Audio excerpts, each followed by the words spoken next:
Hello friends, आज फिर से आप लोगों का इस स्मार्ट सीटेट यूट्यूब चैनल में स्वागत है। तो मेरे भाई, हम लोग लगे हुए हैं किसी ना किसी तैयारी में। तो ये जो वीडियो बनाया गया है, इसमें से कुछ महत्वपूर्ण 20 साइंस के क्वेश्चन को लेकर के हम आपके लिए आए। तो देखते हैं कि यह क्वेश्चन आपके लिए किसी भी एग्जाम के लिए कितना ज्यादा महत्वपूर्ण है।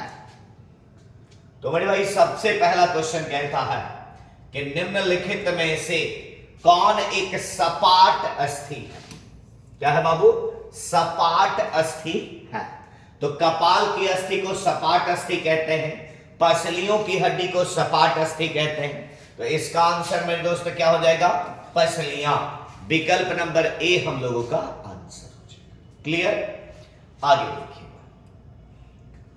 मानव शरीर के निम्नलिखित में से किस भाग में मासेटर मांसपेशी अवस्थित होती है? जो लोग ऑफलाइन क्लास किए होंगे उनको 1 से 2 दिन पहले जो अभी कंकाल तंत्र बायो का चल रहा है, इसमें आपको मिला होगा मासेटर जो होता है वो जबड़े में होता है। क्या होता है मेरे भाई? जबड़ा। विकल्प नंबर क्या हो जाएगा? न हाथ का होगा, न जांग का होगा, किसका होगा मेरे भाई? जबड़े का। विकल्प नंबर सी हम लोगों का आंसर हो जाएगा। क्लियर? आगे देखिएगा, निम्नलिखित में से कौन मानव शरीर में एक महत्वपूर्ण जोड़ है? मेरे दोस्त, इस जोड़ को कहते हैं संधि। क्या कहते हैं? संधि। मूल रूप से हमारे पूरे के पूरे शरीर में 3 ही संधियां पाई जाती है, और उस 3 संधि, 3 जो ज्वाइंट होता है उसके अंतर्गत सारे को रखा गया। ठीक है? कंदुकखलिका संधि हो, सैडल संधि हो, अचल संधि हो, धुराग्र संधि हो, कंदुकखलिका संधि हो, हिंज संधि हो, कोई भी संधि हो, तो 3 ही पार्टों में वर्गीकृत करने के बाद आपको अलग किया गया। तो मानव शरीर के सबसे महत्वपूर्ण जोड़ क्या? यूं तो कहा जाए तो पूरा जोड़ ही महत्वपूर्ण है, लेकिन फिर भी कहा जाए सबसे ज्यादा महत्वपूर्ण क्या? कोहनी का जोड़ ज्यादा महत्वपूर्ण है। ये ऊपरी जबड़े और सिर के बाकी हिस्सों के बीच जोड़, जहां हमारी गर्दन सिर से मिलती है, अर्थात गर्दन सिर से मिलती है, इसको मेरे दोस्त कहते हैं धुराग्र संधि। ठीक है? पटाख से ऐसे करेगा कि किया जाइएगा ना। तो सबसे ज्यादा महत्वपूर्ण मेरे दोस्त क्या है? विकल्प नंबर सी हम लोगों का आंसर हो जाएगा। क्लियर? आगे देखिएगा, मानव के कंधे का जोड़ संधि का क्या उदाहरण? कंधे का जोड़।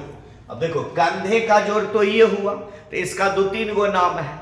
ठीक है? जैसे ये गेंद वाला हिस्सा जो होगा, कटोरी वाले हिस्से में धंसा होता, इसलिए इसको कहते हैं सॉकेट बॉल। ठीक है? Ball bearing. और इसको यदि हिंदी में नाम दिया जाए तो कंदुकखलिका संधि इसका नाम है। क्या है बाबू? कंदुकखलिका। तो ना अचल होगा, ना कोर होगा, ना धुराग्र होगा। ठीक है? अर्थात उपयुक्त में से कोई नहीं होगा। इसको कहेंगे कंदुकखलिका संधि। कौन संधि कहेंगे बाबू? कंदुकखलिका संधि। कंदुकखलिका, जिसको सॉकेट, ठीक है, या फिर बॉल बेयरिंग संधि कहा जाता है।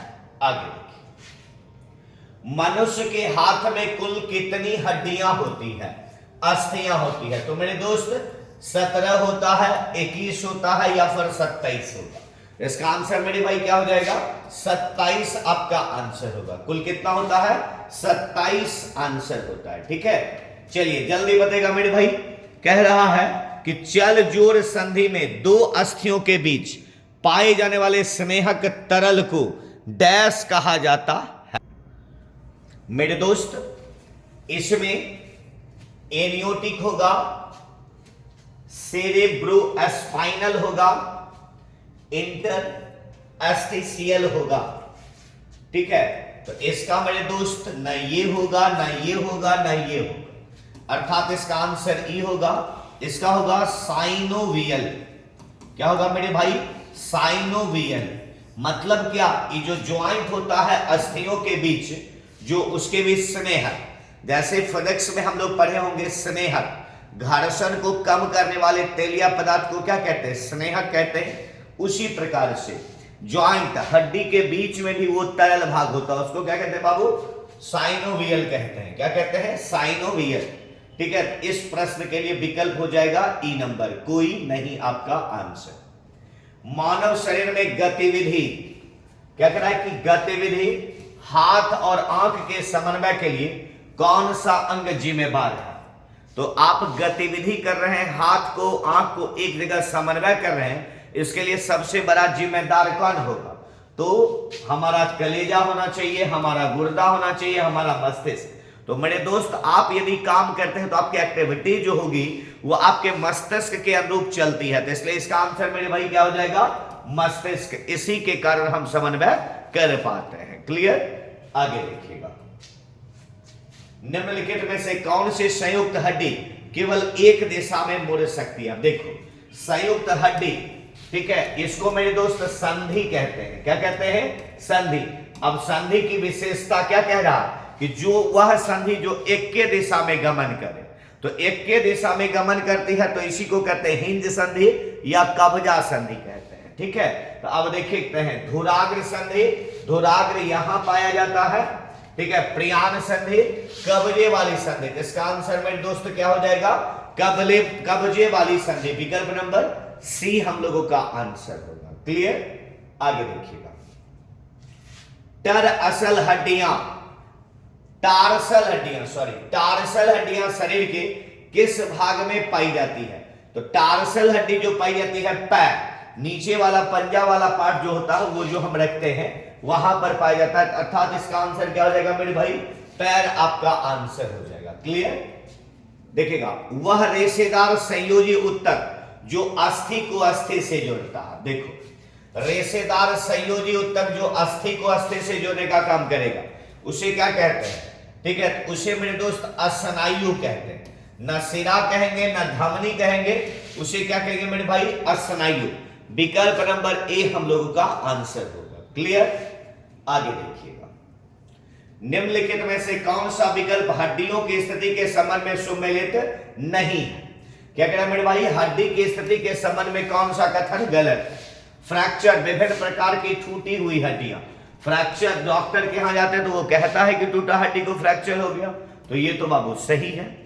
कह रहा है मल्टीपल माइलोमा, अस्थि मज्जा में प्लाज्मा कोशिकाओं का कैंसर, एकदम सही है, आपको लिखाया गया है क्लास में। कह रहा है ओस्टियोपोरोसिस, हड्डी का संक्रमण। अब देखो, तो ओस्टियोपोरोसिस जो होता है ना वो हड्डियों की बीमारी है, लेकिन ये संक्रामक बीमारी है, ऐसी कोई बात नहीं है। तो गलत कथन कौन हो जाएगा बाबू?